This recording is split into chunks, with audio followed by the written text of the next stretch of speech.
किशोर, ये बहुत बड़ा लिटमस टेस्ट था सरकार की मजबूती का और कमजोरी का वक्फ संशोधन विधेयक पर। यहां तो सेक्युलर नीतीश कुमार, सेक्युलर चंद्रबाबू नायडू सब बीजेपी के रंग में रंगे नजर आए। भाई आप कहते हैं कमजोर सरकार है, BJP has that power, BJP has that grip. नहीं, बात ऐसी नहीं है गरिमा जी। अगर लोकतंत्र की गरिमा को गिराना ही है तो कुछ भी हो सकता है। ये कौन कह सकता है कि कौन नहीं जानता है कि भारतीय जनता पार्टी किसी पर भी प्रभाव डालने के लिए किसी भी हद तक नीचे गिर सकती है। वो अपने साथियों को भी कर सकती है, सामने वालों को भी कर सकती है, सारे संस्थाओं का इस्तेमाल कर सकती है, सारे संस्थाओं को सवाल के घेरे में रख सकती है। ये सब तो उनका बल है। अगर उनका कोई पिछले 11 साल में अगर कोई भी उनका अपना अचीवमेंट होता तो बताते ना। 2 करोड़ नौकरी कह के आए थे, बताते प्रतिवर्ष, बताते 15 लाख रुपया का हिसाब देते, बताते किसानों की आय, सबको घर देने की बात, और 80 करोड़ लोगों को 81 करोड़ लोगों को 5 किलो राशन और बिना मतलब के भाषण पे टिका के रखे हुए हैं। और चुनाव में जाते हैं तो मुजरा का बात करते हैं, मटन का बात करते हैं, मंगलसूत्र का बात करते हैं, कटोगे तो बटों का बात करते हैं। और उसके बावजूद चंद्रबाबू नायडू और नीतीश कुमार जैसे, क्या बात, उसके बावजूद भाई आप कह रहे हैं हिंदू मुसलमान करती है बीजेपी, उसके बावजूद सेक्युलर नेता चंद्रबाबू नायडू और नीतीश कुमार टिके हुए हैं। नहीं, जो देखिए टिके हुए हैं या बिके हुए हैं ये तो जनता डिसाइड करती है समय समय पे। कर रही है ना जनता। चंद्रबाबू नायडू 5 साल पहले क्या कहते थे?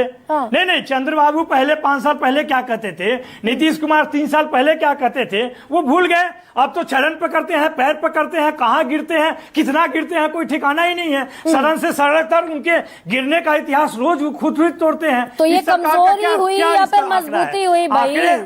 ये मजबूती आप इंडिया गठबंधन में नीतीश कुमार को नहीं रोक पाए। बीजेपी ने मुख्तलिफ मुद्दों पर भी जो नीतीश कुमार की पॉलिटिक्स को सूट नहीं करते उन मुद्दों पर भी बनाकर रखा। तो मजबूती हुई, कमजोरी हुई? रोकने की बात तो तब कही जाएगी ना जब नीतीश कुमार के आसपास में कौन लोग हैं और उनकी मजबूरी क्या है। नीतीश कुमार क्या अपनी बात कह पा रहे हैं? अचेत अवस्था में है। जो उनके आसपास में है या तो बीजेपी के एजेंट हैं या बीजेपी एजेंसियों के सहयोग से उनको अपने गिरफ्त में कर रही है। ये बात आप नहीं दिखाना। आपको डिबेट, आप बताइए, इतना 15-20 मिनट आपने बर्बाद किया एक ऐसे दल के प्रवक्ता को जो कि कीचड़ के अलावा कुछ नहीं फेंका आपके ऊपर, एक सवाल का जवाब नहीं दिया। आप क्या कर सकते हैं? कितना भी समय दीजिएगा, सच बोल नहीं सकते हैं। वो पैदा ही हुए हैं झूठ से, वो पैदा हुए हैं नफरत से, वो पैदा हुए हैं दुष्प्रचार से। लोगों को बताते रहेंगे। आप कहते हैं कि पूरा देश को हमने आगे बढ़ाया, फास्टेस्ट ग्रोइंग इकोनॉमी है। यहाँ पर नौकरी नहीं है, रोजगार नहीं है, और 80-81 करोड़ लोगों को आप 5 किलो राशन दे रहे हैं और कहते हैं कि विश्व का सबसे फास्टेस्ट ग्रोइंग इकोनॉमी है। इससे बेशर्मी तो कुछ हो ही नहीं सकता है। शब्दों की मर्यादा रखिए।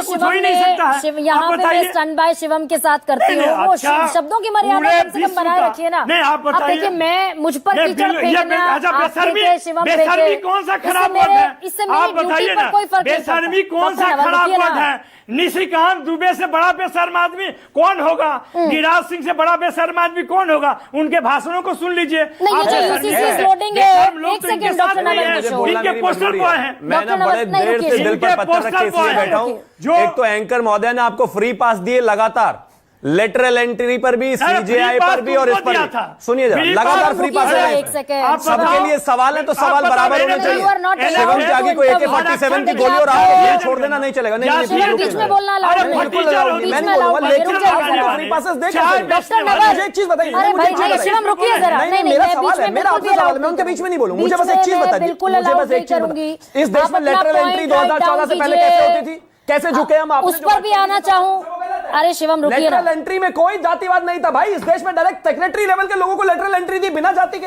इस देश में सारे सवर्णों को और तमाम लोगों को लेटरल एंट्री दी। तब आपने सवाल नहीं पूछा, डायरेक्ट पूछा आपने। और इस देश में लीडर ऑफ ऑपोजिशन नहीं होता था भाई। इलेक्शन कमीशन को चूज करने के लिए नहीं होता था।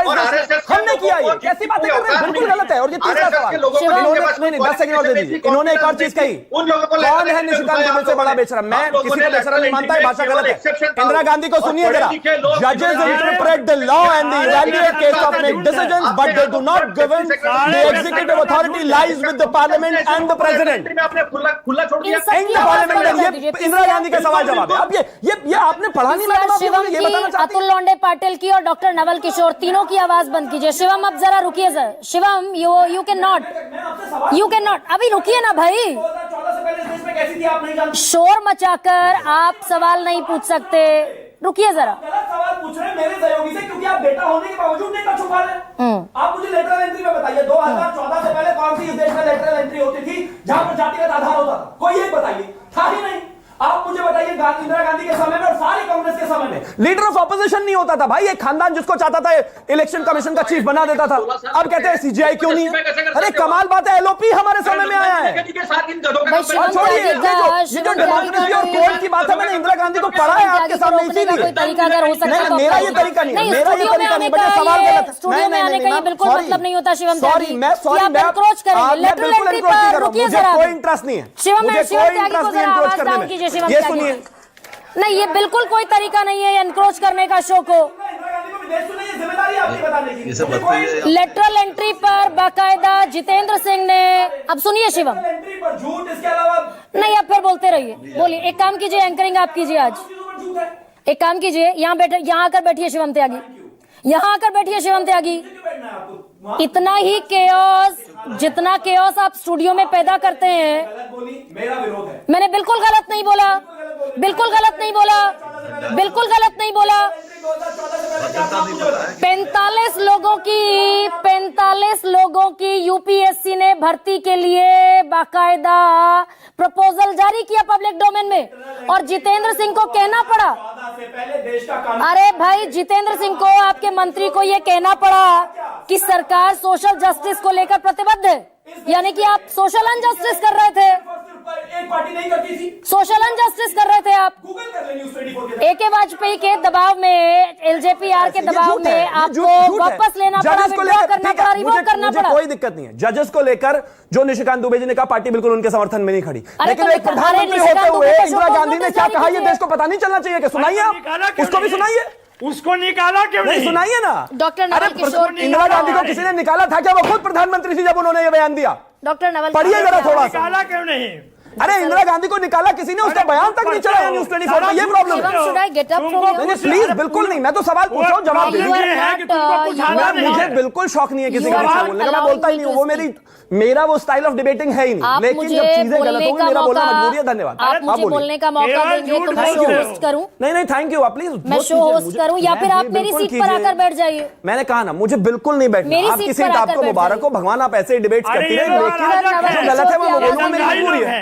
अरे वो बोलकर चले गए कांग्रेस के प्रवक्ता, उनको पता नहीं है कि इंदिरा गांधी ने क्या कहा था सुप्रीम कोर्ट को लेकर? वो जानते नहीं। और अगर वो बोल रहे थे तो आपने करेक्ट क्यों नहीं किया उनको? लेटरल एंट्री पर आपने उनको करेक्ट क्यों नहीं किया? सीजीआई नियुक्ति पर आपने, इलेक्शन कमीशन चीफ की उस पर नियुक्ति पर आपने उनको करेक्ट क्यों नहीं किया? वो गलत बोल कर गए। बस मेरा इतना ही विरोध था। Thank you. और ये आप 5 बार दर्ज करा चुके हैं। क्योंकि आपने वो बोला नहीं, मेरी मजबूरी है, मैं क्या करूं? आप बोल देते, मुझे बोलने की आवश्यकता नहीं थी। ठीक है, अभी